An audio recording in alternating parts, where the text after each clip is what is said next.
Hello, hello. Okay, let's get started with the workshop we have prepared today.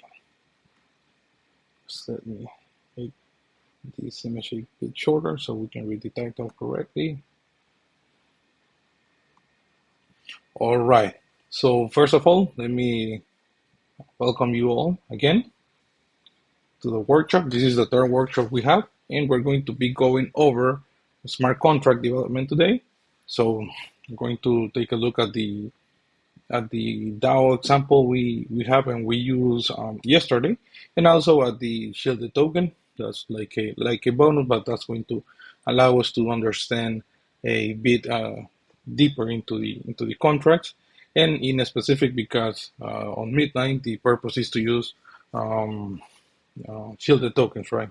The main purpose of the those native token is to pay for transactions, not to be used and transfer or hold as a monetary value, right? Okay, so from today, the objective is to set up the DAO smart contract um, project. That is a very simple project. We're going to clone it, configure it, and be able to deploy a copy of a DAO of this simple DAO contract, right? And as I mentioned yesterday, the contract is a single use, so you cannot reuse it unless you make changes. But that's fine. That's part of what we're going to cover today. We're going to deploy one, interact with it, and take a look at the code in compact language, and also take a look at the API, the implementation, how it is being called, and how our parameters being sent to the contract. All right. So in terms of the session, we're going to have like a 30 minute setup. Then we're going to demo it, and then we're going to go into questions and answers. All right. I want to remind you we have the file, the workshop file. It's a single file. It's the same we've been using from day one. We added a bit of content yesterday, a couple configurations, and we added a decent amount of steps today, which are very simple steps, mainly cloning, installing dependencies, and adding configurations. So, um, yeah, go grab your copy of the workshop file, and we're going to start going through it right now. So, one sec here because I do have to do a couple mentions for requirements. So let's just start going to the day three smart contracts. And let me share the screen here. Okay, one sec. I don't know. Oh, I think it's frozen. Yeah, let me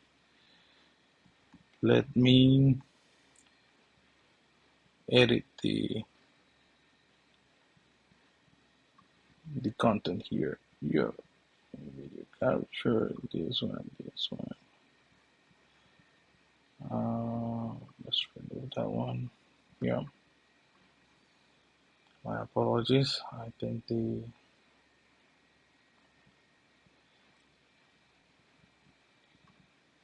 the capture device was lagging. Yeah, it is capturing now.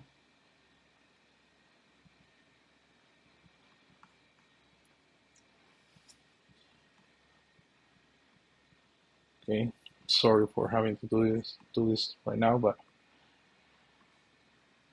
things happens. Okay, so let's put it center here. Let me send it back.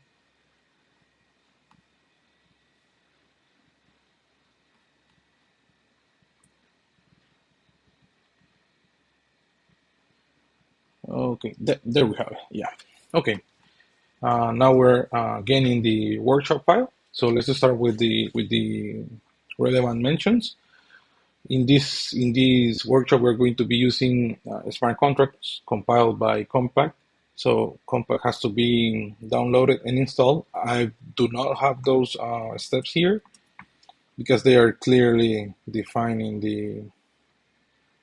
in the Midnight documentation, right? I just want to specify we're using version 0.24.0. If you pick a different version, it's most likely not going to compile. So yeah, you have to install this version, and that's like the main requirement we have. Aside from compact, you can refer to the day one. Day one we have Node. We're still using Node 22.15.1. We're not going to be using Eliza today since we're focusing on the contracts.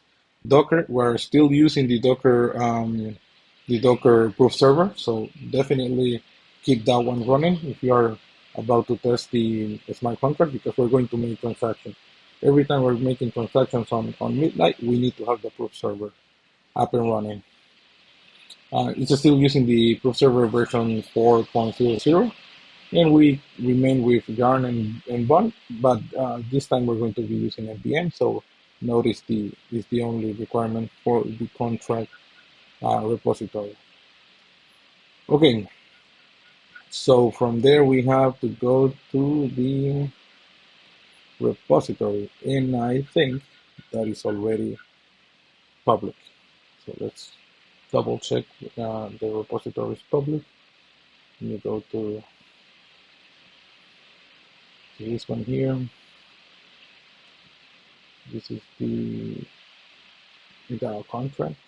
Oh, it's private. My apologies. Let me change the visibility. 1 second, and it will be public.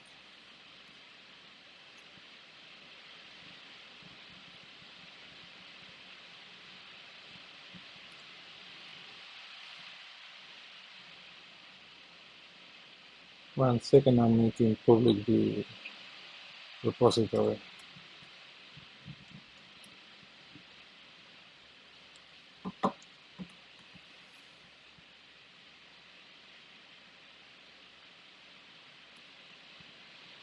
All right, so we have the repository. It's public now, and we're going to be working. Also, that is a very important mention. We're going to be working on the feature contracts branch. So let me add that here. Repository is going to be this one, and branch is going to be feature contracts. Yeah. All right. So yeah, you can clone and then go to feature contracts, and we're ready to get going. Okay, but the branch is included in the step, so you don't have to rush for it. We start by cloning the repo.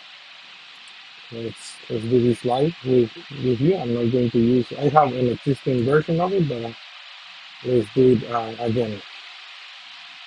So this is, let's call it Midnight DAO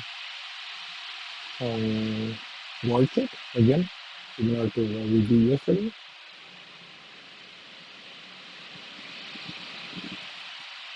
Okay, like DAO workshop, and once we're inside, I'm going to open our editor. We don't specifically need it. I just prefer to do it this way, and we're going to go over the code anyhow, right? So we're going to check out the branch, and we're going to do install. We're using npm to install the dependency. Once again, just to confirm, we have now 22.15.1, and we're doing npm install.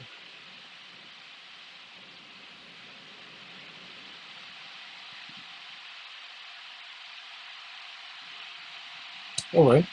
From there, we're going to we're going to go into contracts. Let's do the entire setup first, and then we're going to go through the files. Allow me one second. There is a storm here. I need to close the window. One sec.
All right, I'm back. Let me double check we have good audio because we have a lot of noise here.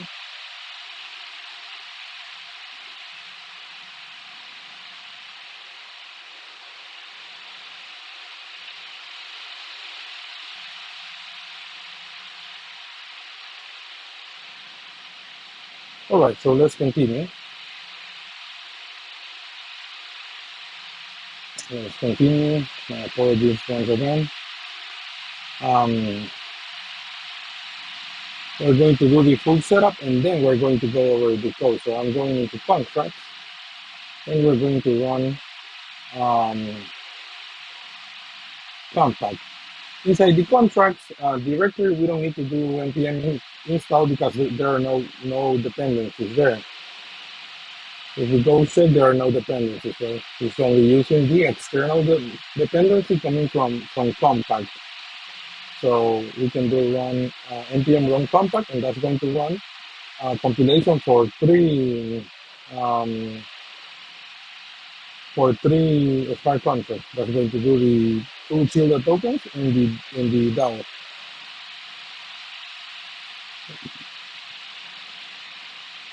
So as we can see, first it started with the DAO token, which is the governance. That is only a single circuit, so it's very fast to build.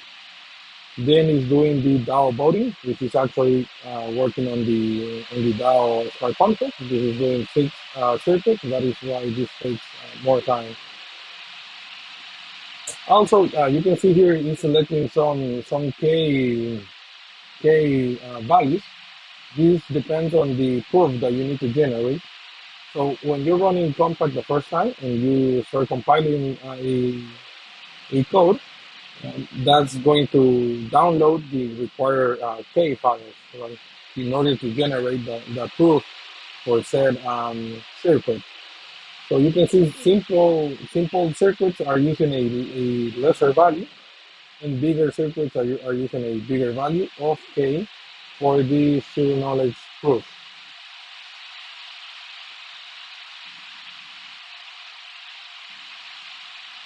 Okay, so let's continue with the setup. We already have compiled the contracts. Now we need to build the contract. I think okay, yeah, this is a page break. Okay, now we need to build the, the code here.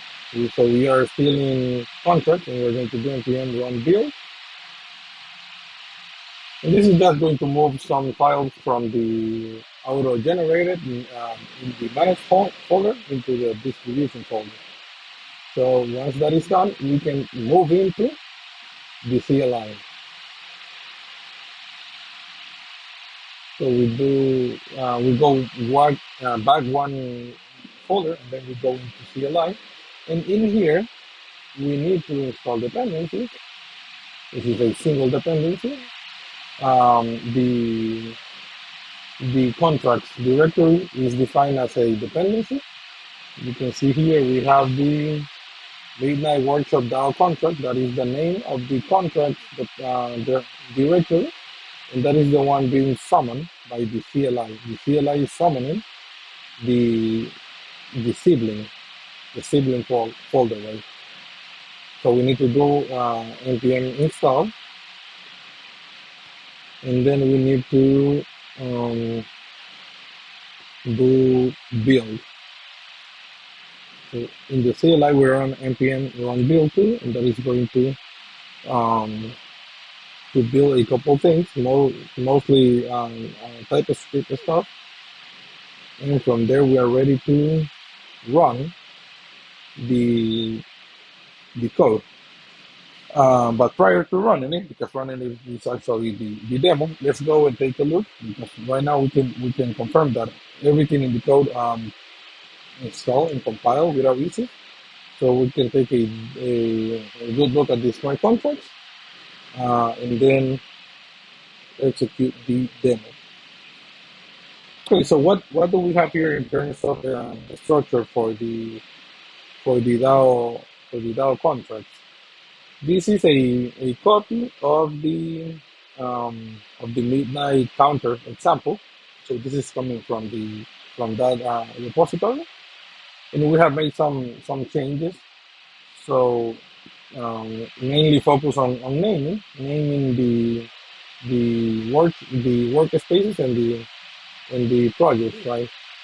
Also, this is updated to use the latest version of Midnight.js. The example was coming from 2.0.1, but that was failing a TypeScript validation. So we needed to upgrade to this version. Okay, in terms of code, going directly into the contracts the directory, we can go into source. And in here we have another contract. We're going to skip this one, but this is for a marketplace, a agent-to-agent communication, which we are going to go over a bit later in today's workshop. But for now, let's focus on the DAO. And we have here. Let's just start by the shielded token. Okay, so we have a DAO shielded token. This is a very simple smart contract, and this is a mint function that allows us to create an UTXO of a shielded token, right? So this is open to the public. Anyone with the contract address and of course the API. So the ways to communicate with the contract. Everyone can call it, and it's going to mint them tokens. Right? In this case, we did it as a demo. It's always minting 1,000 tokens, and it's minting it uh, to the wallet executing the transaction. That is why we don't need a destination. So we are using on public key, right? Okay, things to keep in mind here. If you would like to make your own shielded token, you can simply take this contract, and of course, this is going to be a very basic contract, right? This doesn't have like uh, many validations and enforcement. And what we need to update here in case you want to use it, that would be the name of the asset, right? This is generating what is called as the coin color. It's coming from the name plus the contract address, and that does generate a coin color, which is the unique identifier of the deployment of said coin name. So this one is called Dega DAO Boat, and it's going to start with a value for the nonce, and it's going to use evolve nonce. This is the recommended way to do it. This is generating a nonce for the UTXO, and it is important for the for the transaction handling, right? Okay, so if you need to, you would be updating the contract name, and from there we can use the on public key, which is the wallet executing the transaction, or in other case, you could receive who's going to be receiving the tokens, and then call the value here. Something relevant to mention, for example, here we have the asset that we're going to mint.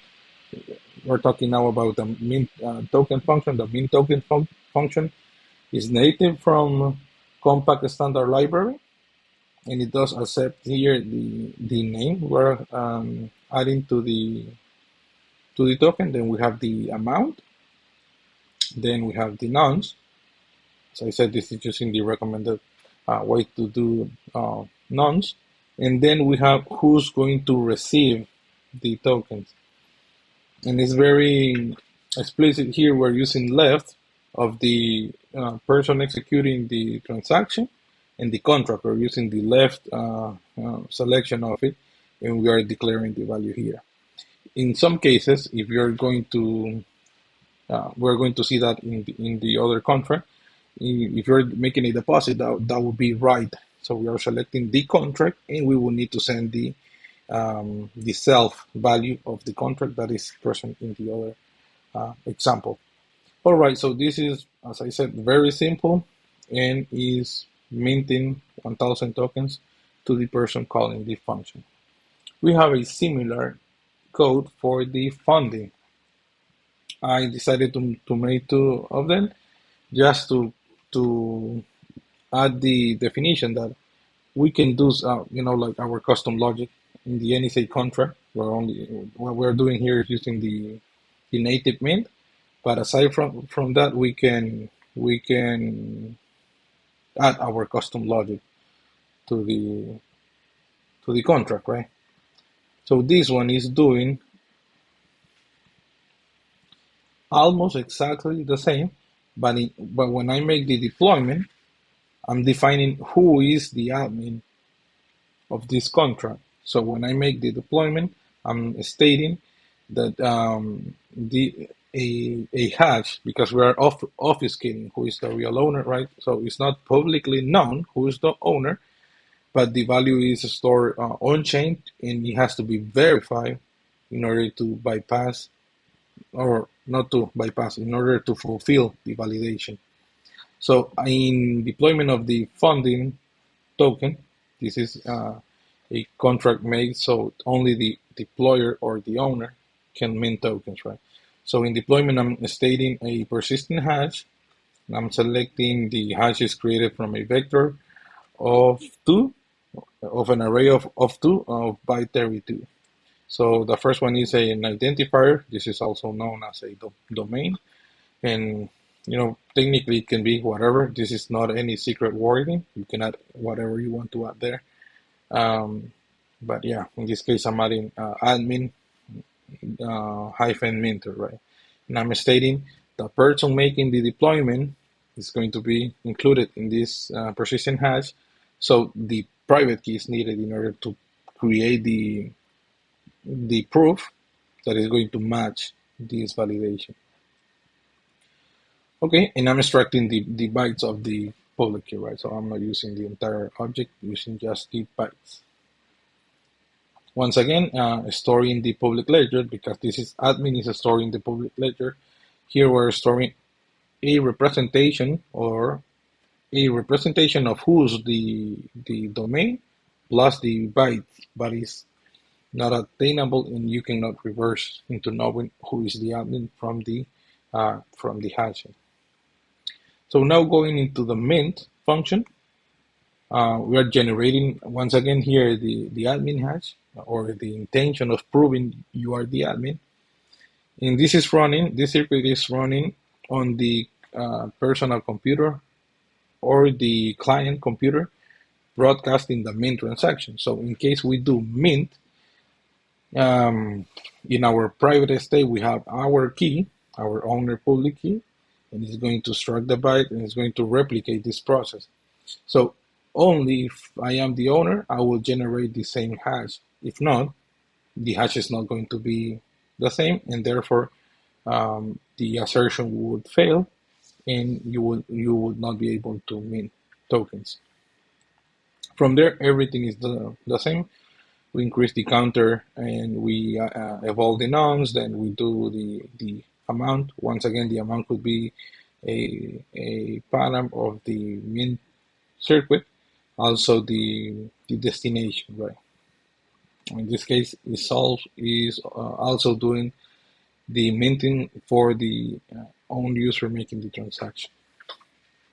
Okay, so this starts going into the possibilities of what can be done.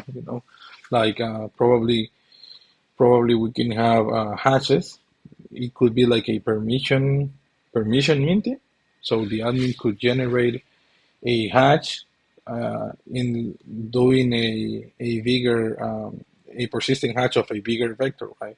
You could be using like a domain plus the admin bytes plus the receiver bytes, and at that point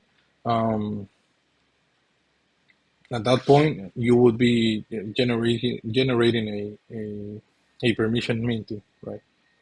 Of course, you have to look into a specific of the location for the values, because you can store the admin here and then do a combine hash. So you're doing a persistent hash of a hash plus the public bytes plus the bytes of the caller, right? So that is something to get you going with permission minting. If I mean, we can do some pseudocode here. So this is of course the admin in the contract, and then we could be doing something like permission admin hash. This would be like persistent hash, and we would do persistent hash. We will do a vector of 2, and in here will be bytes, also 32, and we will do here instead of doing a path, we already have the admin, so we could do admin hash, and then admin hash, and then we keep with the owner public key bytes. So this would be like a permission hash, so or something similar, because in here, I mean, we need to have the admin sign a different value, right? Okay, so there is that. Now let's go into DAO voting. Okay, DAO voting, once again, is a very simple smart contract. Just let me check if we have something on the comments. No comments yet. Okay, so now going into the DAO. This is a simple DAO, and we are this is a single runtime DAO, because we're not clearing the state when we complete the process. Some values are left in the ledger, and therefore the contract is not reusable. Okay, at the time of deployment, let's go over the ledger first. We have a boolean to define if the election is open or not. Then we have an election ID, which is an identifier. As I mentioned, this could be an struct in order to include the name of the election, or a simple. It can remain a single value, but probably pointing to the URI, so people can go into IPFS or go into a special website and be able to read what the proposal is. Then we have a tally. So this is including yes, no, and absent votes. Then we have a map to confirm the user has not voted before. Only one vote can be sent from every wallet. It doesn't matter if you have more tokens in this design. You can vote only once. Some other way to do it would be like a weighted vote, but that is a different case, right? We decided to go with a minimum. So a minimum of 500 tokens allows you to vote, and if you have more than that, it doesn't matter. You don't get more votes. Then we have Treasury qualified coin info. This is the value that we have deposited in shielded tokens to the Treasury. So Treasury is an object holding the nonce, the coin color of the token we have deposited, and the amount that was deposited into the contract. Then we have a couple values here. The seal modifier is making sure that this is immutable. So these two values cannot change. That's what seal means. If we seal it, then these two values are not updatable after construction. And then we have the total votes, which is the total count of the votes. When making a deployment of this DAO, we're setting up a couple values here. The most important being the colors of the tokens. So we are doing the exact definition of the identifier for a token, which is domain plus the address that is located at. Okay, so we're doing a token type. This is the same way that it was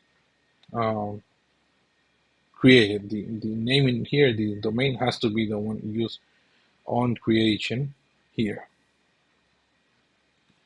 Okay, so there we have the token type of the path, 32 bytes, Dega funding token, and we're adding the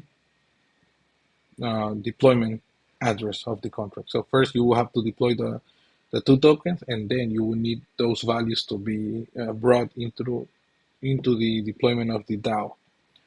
So it's doing the same, exactly the same for the DAO governance, doing the domain plus the deployment address. Okay, from there, let's go into a specific, as I said, this is a simple contract. The election can be opened by anyone as long as there is no an ongoing election right now. So it has to be closed. The election open Boolean has to be false. Then we do disclose the ID. The ID is a set of bytes that we're sending to the contract. We disclose them because they are going to be exposed in the ledger of the contract, and if you don't disclose it, you cannot compile. So disclose is like the double check that you're sure you're intending to disclose this information, right? Then we set election open to true, and we define the votes to 0. In a workflow in a workflow order, we will have also to do fund treasury. So we go down here to the fund treasury function. And in here, as I mentioned, when we're making the call to make a deposit, we're sending the coin info. Coin info includes the coin color, and it includes the amount and the nonce that is going to be assigned in the coin info. Okay, so we start by disclosing. As I said, everything that is going into the ledger has to be disclosed. So we disclose the coin info, then we receive. This is the specific command for you to be able to grab the coins and hold them in the contracts. If you don't receive the coins, you're not really holding the coins in the contract. Here we're making an assertion. We have the coin treasury color that is defined here in the construction.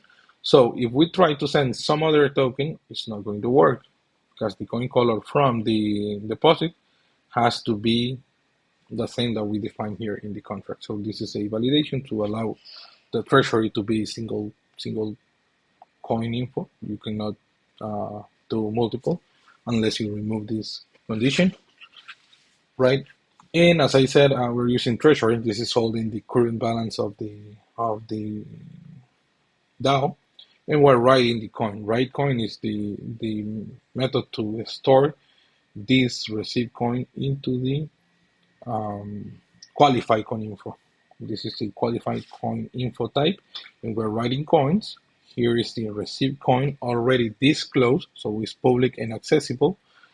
And as I mentioned, we are selecting the right of the interaction in between the caller and the contract. So we're selecting the address of the self. Kernel.self is the contract address. All right.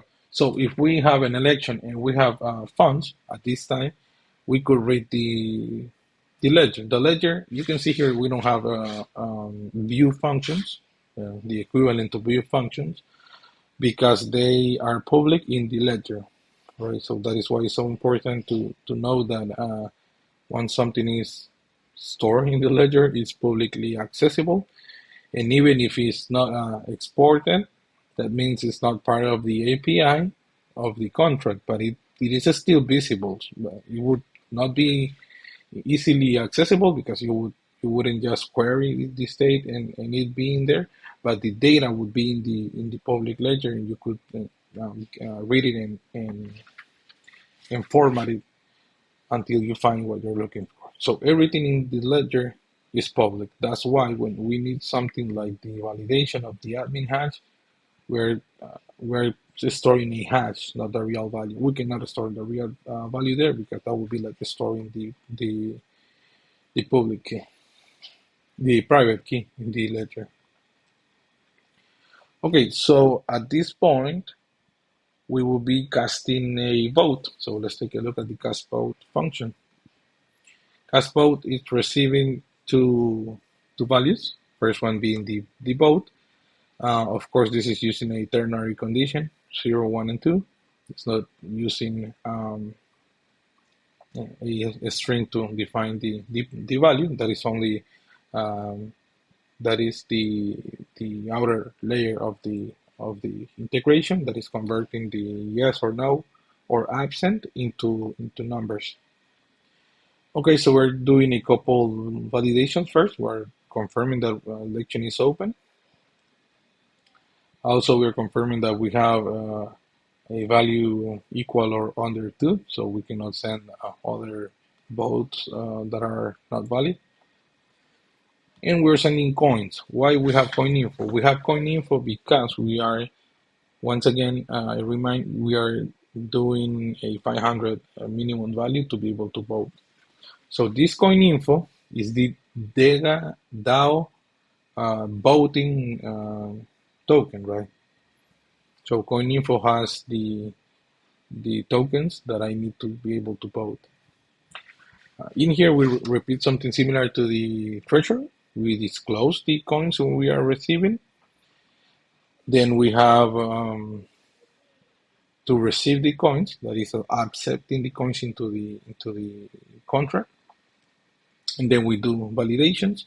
We have the color, so we can confirm it is the token we specify at deployment. That is the only one we're going to set for voting. And then we have the value. In this case, we're using an explicit amount. It has to be 500, it cannot be any other number. But there you can start working with rules and conditions. Okay, so from there, we are doing here some hashing to be able to store who has voted without revealing the vote. So this is something relevant for our case in working around the privacy, right? So on public key, this is the key of the user casting the vote. So this is an end user.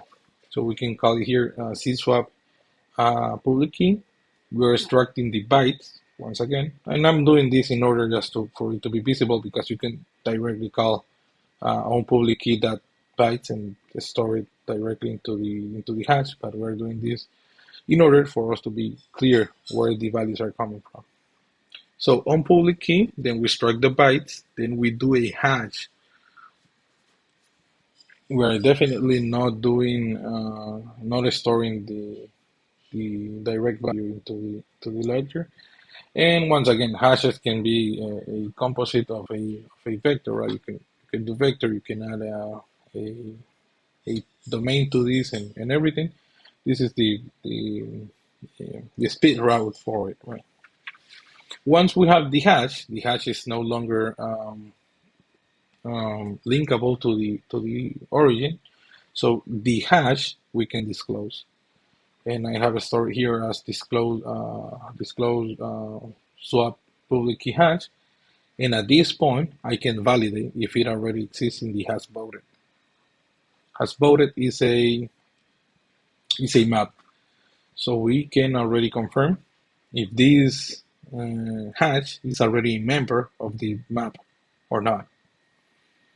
If it is not a member, that means we can add up the vote, and then we can insert the member as having voted. So if the member doesn't exist, we continue, we disclose the vote type. This is the value of 0, 1, or 2, defining if you are agree, denied, or absent from the voting. And after adding up the values for the votes, then we insert the member. The person has not been included in the past, but now we're including the hash as a true value in the hash voted. So next time you would fail to pass this validation here. All right. From there, what do we have? Okay, so we have seen three functions. Now let's take a look at the close election, because after many people has voted or even one, there's no rules against a minimum voting here. That could be one of the conditions for the DAO closing. A minimum of X amount of votes.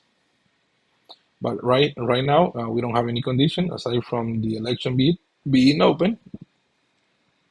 So when we close the election, we check if it is open, we set it to false, and then we add up all the total votes.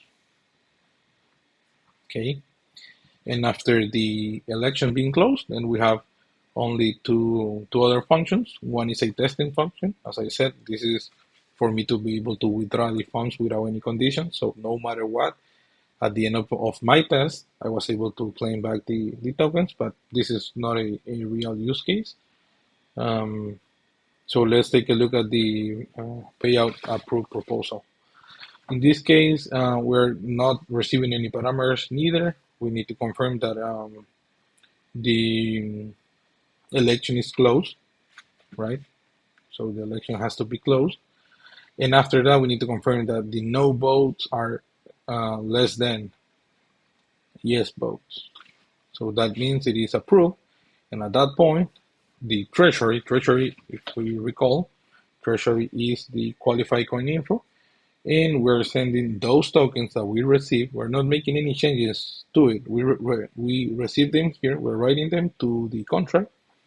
And down here, we're sending them entirely from the contract to the transaction caller. All right. So once again, this time the contract is sending to the end user. So we're selecting left being the contract caller, right being the contract, and we're making the usage of the owner public key, and we're sending the treasury value. And this would complete all the cycle we have for the DAO. What else can be added here? We can add many things. For example, who's able to call this function, right? If we put it to the logic of generating a real DAO, we would need some conditions to open an election, right? Some protocols require some funds. Why? Because you don't want to be wasting time checking proposals that are not worth it. So people has to put something in stake that the proposal is a real thing and is not just distracting the community. So probably a condition here to initiate the election.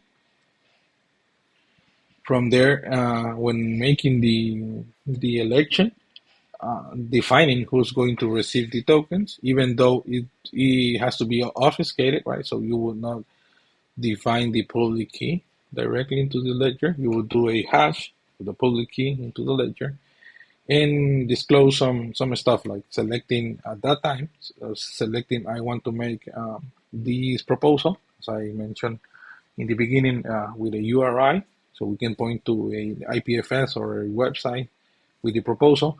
But on chain, we can add the value that we want to get. Probably the value has to be public, right? So you would store like, okay, I want to get 1,000 coins. I want to get 1 million coins. That will be public. And we could add like the hash, the receiving or the funds has to go to this address, and that will be like a hash of the public key and receiving the coins in the end, and some other conditions, right? When voting, something that can be added would be probably to add in storage for these people to be able to get back their coins, because DAO coins are, I mean, governance coins are supposed to be reusable and not burned. So, or it can even be done right here in the end, right? So we have received the coins here. We could send them back right away. That would be something to test. And Treasury could be reading the required funding for the specific election, and payout could be using the hash validation, right? So anyone can call it, but only the person who knows the destination address could generate the hash that we define in the open election section. So if I said this X address generates the H hash, and then only I can validate it because no one else knows how to generate that hash, and yeah, that way only the proper receptor of the coins can call the payout, and some other stuff like emergency withdrawals and some other logic that can be added there. Okay, so we have seen contracts now, and let's give it a try. Let's give it a try here. After we have Eric, we can run this command. Once again, I have here the proof server working. Let's clear this terminal and let's do the CLI. CLI is um, this is like an assistive tool, right? This is not a native tool. This is a set of code. So if you go into CLI, we have here the remote function we are calling, and this is calling run. Run is coming from CLI, and CLI is calling many other functions, right? Um, and this was generated from the counter example. So the bases are the counter example. Then we added the marketplace, and then we added the DAO recently. So um, you can see here we have the DAO implementation, and the API is also calling some marketplace functions and some DAO functions, right? But once we start, we get asked first, do we want to generate a fresh wallet or is build from an existing seed? I'm going to select an existing seed because I already added funds to this seed that I have here. Once again, hopefully no one else has used this seed recently because it is public in the document, but let's give it a try. Right now, this is doing the wallet thing, syncing. Um, This is not a store nor backup. So every time you run the CLI, you will have to wait for the wallet to sync. It can store the state. So on the subsequent calls, it will be faster, but that is not developed in the CLI, right? Okay, so we have a couple options. We're going to go with the two tokens first, and then we're going to deploy a DAO voting. So we can see we have a log of my balances, and I only have the native token, dust. So let's do DAO shielded token. We select number 2. In here, ask again if I want to deploy a new contract or if I want to join an existing contract. This allows us to make new deployments, or if we are testing and, for example, we are left without DAO governance token, we can come back and mint more. So you can reuse contracts that you have already deployed in the past. So let's deploy a new one right now. This is going to take like 1 to 2 minutes because, as you can see right now at 2:52 my time, it has started a proof. So it is going to make a deployment. One sec, let me take a water break here.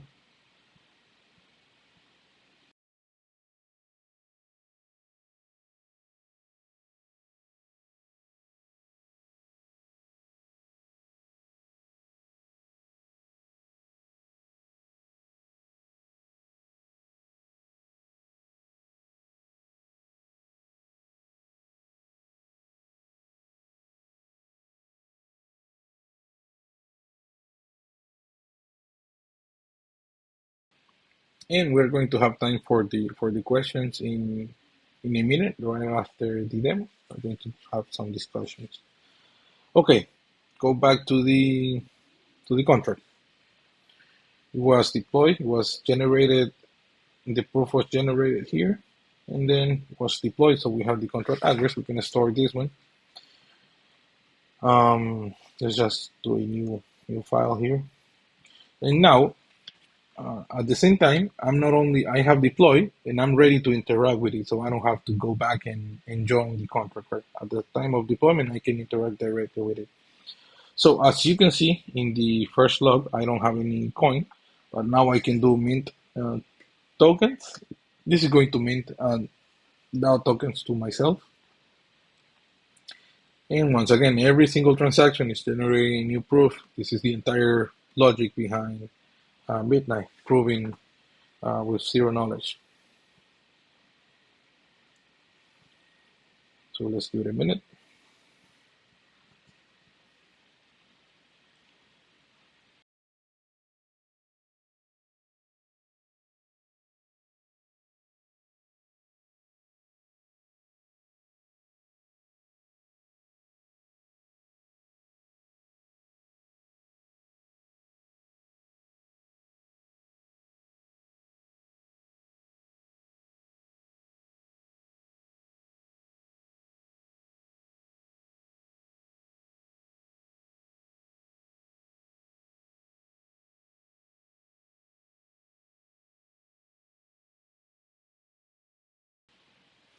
All right, so we have the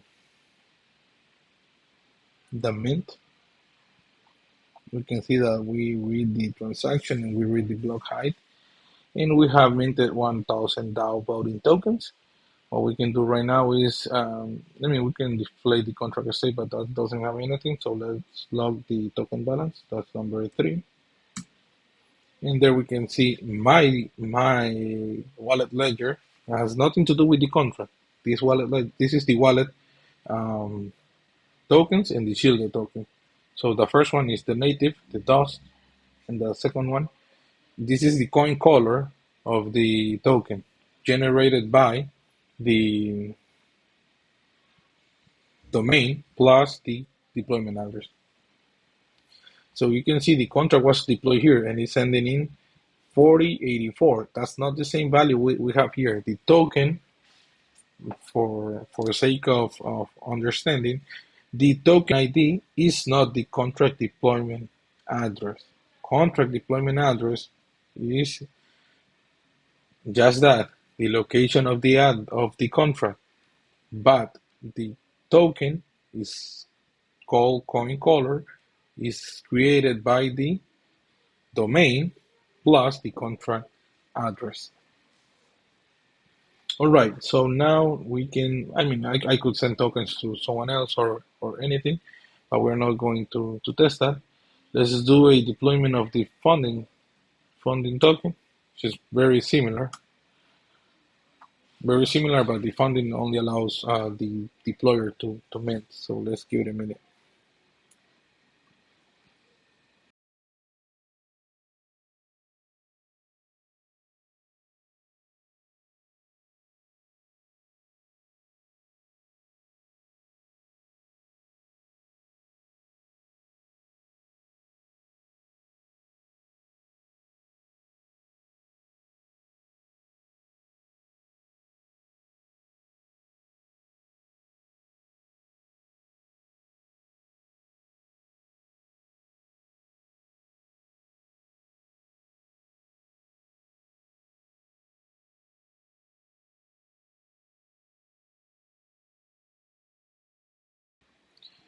Okay, so we have deployed the funding in this contract. We're going to mint also the 1,000 tokens, and then we're going to see our ledger have 3 balances instead of 2, and then we will be able to deploy the DAO and make a vote and see the reflection of the voting tokens diminish, and also see when we fund the contract that is going to take some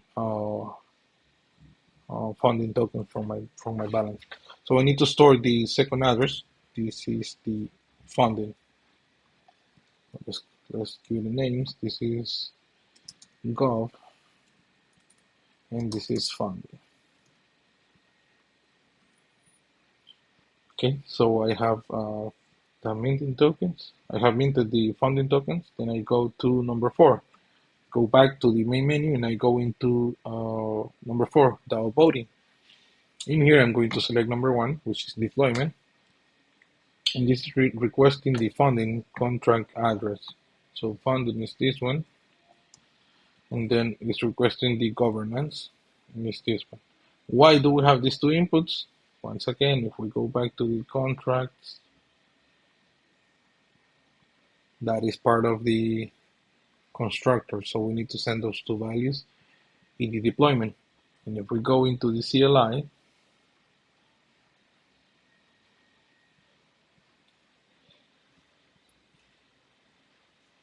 here we have it deploy. We're deploying deploy voting contract. So this is using the funding and the DAO addresses, sending them as bytes. This is something in case you want to know how some parameters are being sent. You can refer to the APIs. The APIs have some example of sending bytes and strings and some other stuff. So these are the two arguments.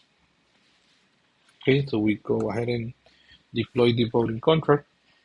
This does take some time. It's generating a proof and sending it to the blockchain.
All right, so now we have deployed the DAO. Let me also copy the contract address of the DAO.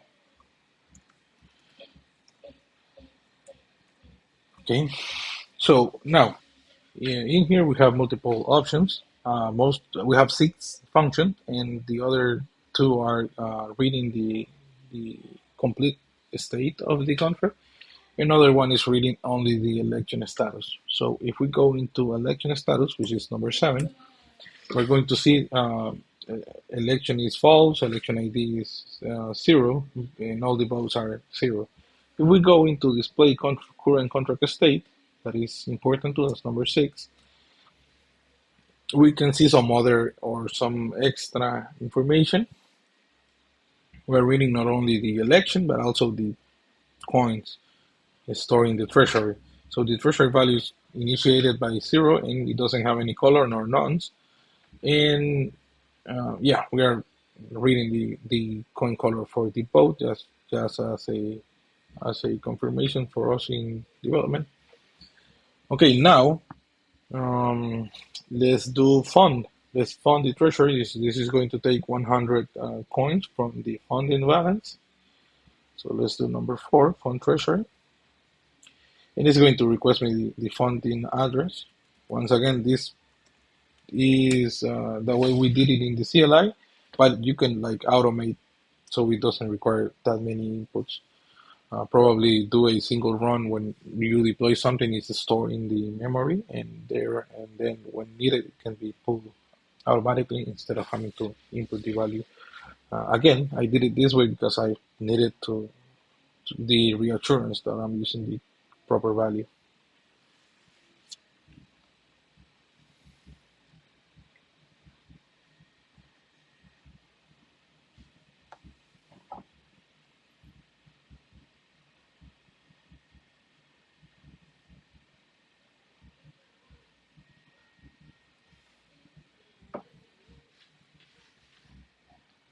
I do think that today we're going to use the full 2 hours because we have a very interesting question that we're going to go over, and I have to mention a couple other um, modules that we have in case you want to take a look. Okay, so we have added funds to the treasury. Let's see if we check again the number 6, which is the entire state plus the coin info. This is going to give us some more details right now. Now we know we have 100 funding tokens inside of the treasury, and we can see the coin color as well as the nonce. The nonce is a random number generated in order to have the in order to avoid coin collisions. And yeah, this is representing the coin info. If we go to the code, that is equivalent to the that is the treasury. Treasury is a coin qualified coin info.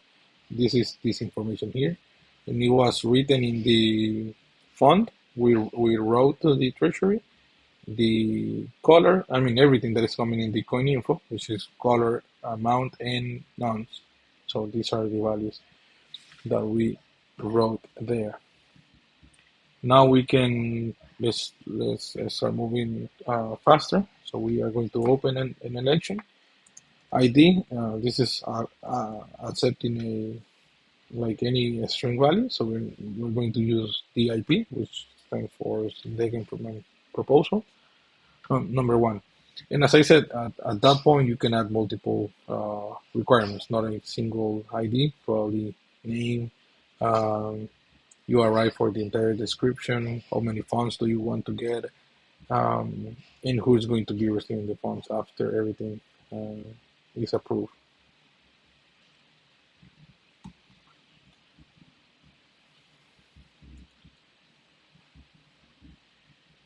Okay, so we have initiated the election. We can see on number 7, which is the election status. We can see we already have an election ID. This could be readable. Right now it's not.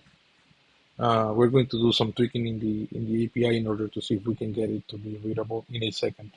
We don't have any votes yet. So now let's cast a vote. If we go to number 3, cast a vote. We're going to vote for a yes. And this is similar to what we did yesterday with the Discord client. So yesterday this was automated. This is already automated inside of the Midnight MCP. So the API, the code was built. Then we copy the implementation, which is the API. We copy the implementation to the Midnight MCP. So the Midnight MCP knows how to interact with the contract, and we only need to provide the contract values for these 3 values here. We added them to the configuration, and that way we can call this logic from the MCP.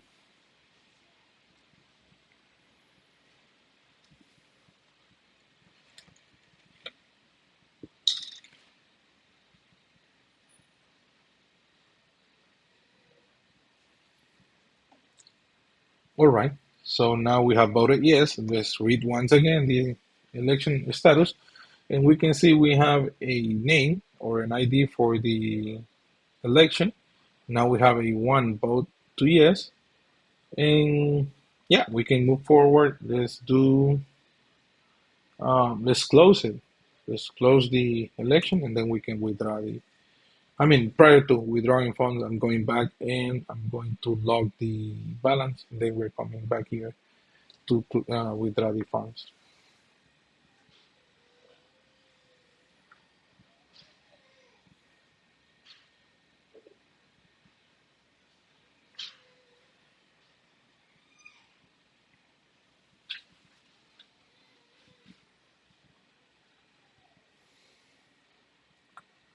All right, so now let's do exit. So I'm doing number 9. I'm going to go into DAO because that one is the logic that has the log. I'm going into join. I will be joining the governance.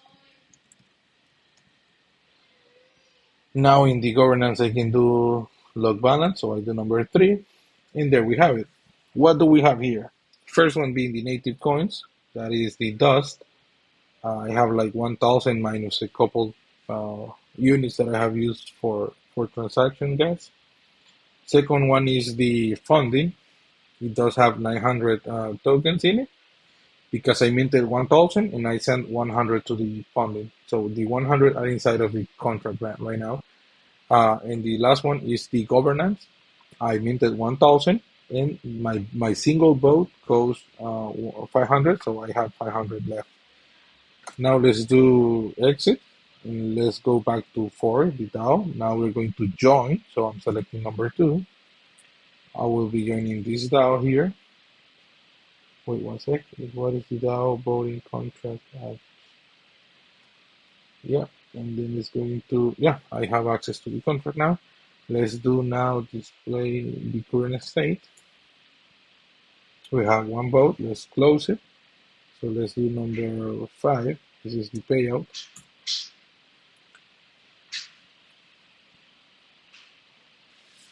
And once we do the payout and I go back, we're going to see that I have 1,000 funding tokens because the funding I sent into the contract, the proposal was approved and I was able to withdraw from the contract.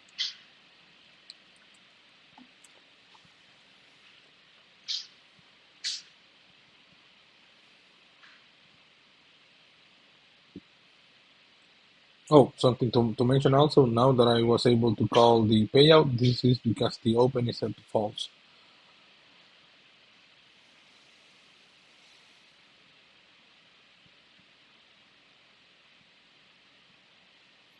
All right, so we have the transaction. Now I can do once again the 7. The election remains there. That's why I said that this contract is a single use because we're not clearing the estate. We can even see the full estate. We're not even clearing the coin info, right? So the contract cannot be reused. Let's go back into the governance contract to be able to log the balance, and I'm doing number 3.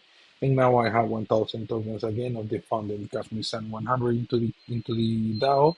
We bought it with 500 of our 1,000 DAO governance. We approved it, then we submitted the request to extract the funding, and we have received it back. So that would be the complete cycle of the contract. Okay, so now that will be it for the demo. But going back to the question, we have a question here. What are some non-obvious design decisions or architectural patterns that make agents more effective or efficient when deploying the MCP environment, especially under real-time conditions? Okay, something important to keep in mind here is security. So let's start with that one. I have a couple of bullets here. First one being security.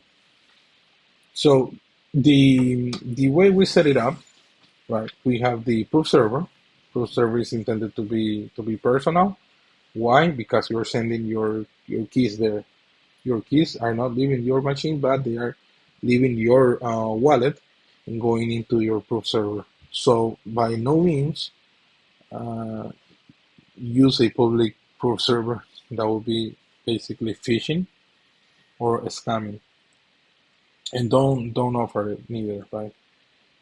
Everybody running their wallet, they need to have their own proof server. That's number 1. Number 2, we define the MCP is running in my terminal or in my Docker, right? But it's accepting any call from localhost. So if I boot up the agent in my machine, I'm not using any API. There is some logic already there to use an authentication key. So you can start looking into that, or if you need, you can implement your own middleware to make authenticated requests or authorized request. But right now it is fully open. So if you call for wallet status, wallet balance, send a transaction, send tokens, the Midnight MCP is going to accept the request because it was designed to be in a closed environment, in a closed and secure environment. Okay, aside from security, we also have a wallet gating mechanism. Every single function that you want to call from the wallet is verifying that the wallet is in a proper state to be able to provide the information or perform the action.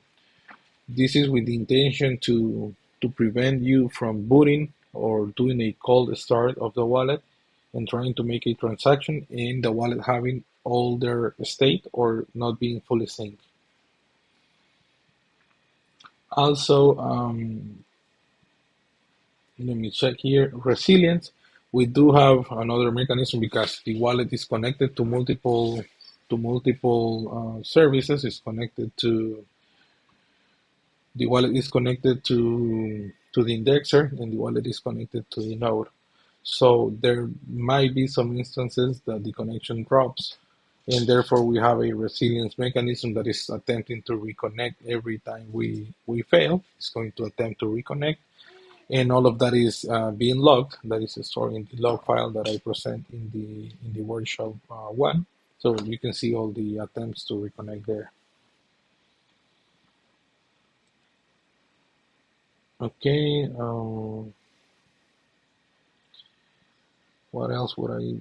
Okay. Aside from that, I would also recommend item potency, meaning not trying to perform multiple actions with the wallet at the same time. And once again, we're working with a state here, so that also affects not only the wallet and syncing in TypeScript or JavaScript, but also the proof server. So if you try to send multiple requests that will have to be like tested, I would recommend having a queue. That is not implemented right now in the Midnight MCP, but it's a good design observation to have like a queue in order to process tasks and not rush or raise condition with multiple operations at the same time. Even though Midnight is prepared to work with multiple transactions that are not affecting the same state, right? So if you have multiple contracts and you're working with different tokens, there should not be any issue, but something to keep in mind due to the not only the blockchain processes, but also we need to take a look at um, the runtime execution, right? Okay, so I think that's going to cover uh, the question we have here. So in terms of design patterns, that would be making sure we have a good security, making sure we are properly checking the state and the status of our entire system, and like wallet and proof server and state, sync, and lag behind the blockchain key, and doing proper task or activities execution in the wallet. All right, so I don't know. Do we have any questions in regard to smart contracts? I will give you a minute. In the meantime, we'll be talking a bit about some other modules that we have. We do have the marketplace registry. That is a smart contract made to publicly display what email you are connecting to for a given wallet, right? And that is used in the marketplace or agent-to-agent communication. It's another module. We didn't cover it because it is, it's getting too big. The information pool we have is getting too large. So the marketplace is another MCP, right? It doesn't have anything to do with the wallet. It has, it does interact with the wallet, but what I mean is it doesn't have a wallet. It's communications only. So the agents to agent communication is a different MCP that allows an agent to communicate with other agent. It is using off-chain communications via Supabase. So there is a project in Supabase. When you boot an agent, the agent has to log in. It's going to request you to follow some steps via email. You're going to authenticate, and it's going to disclose to the community that the bot is offering a service. For example, you can have a bot offering curated content, curated summaries of pricing for trading, curated content for news or similar, right? So you log in, all of that is done via natural language speaking with the agent. So you said like, hey, can we register on the marketplace? And it's going to guide you through the steps doing that. And when you're logging, you can say, okay, what services are available? It's going to read you all the services available by other agents connected to the marketplace. And if there are no services, you can register your service. And then, yeah, define some conditions like how much do you want to charge for your service and what you're going to offer. And all of that is stored in your machine, and it's using zero knowledge encryption in case you have a private communication. You're maybe offering a service and that's going to be private, then you only disclose the description and the pricing, and not in the rest of the communication, that being the payments and everything. All of that is encrypted, zero knowledge, and end to end.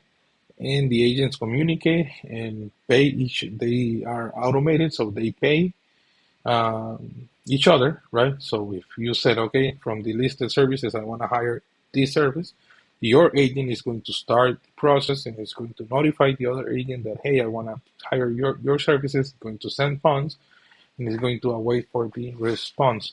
And once you have you can give it some time that they are going to operate, but in a short period of time, probably like a couple of minutes due to the transaction proving in the proof server, you should be able to say, hey, can you show me the data? And the agent will have the data received from the other offering services.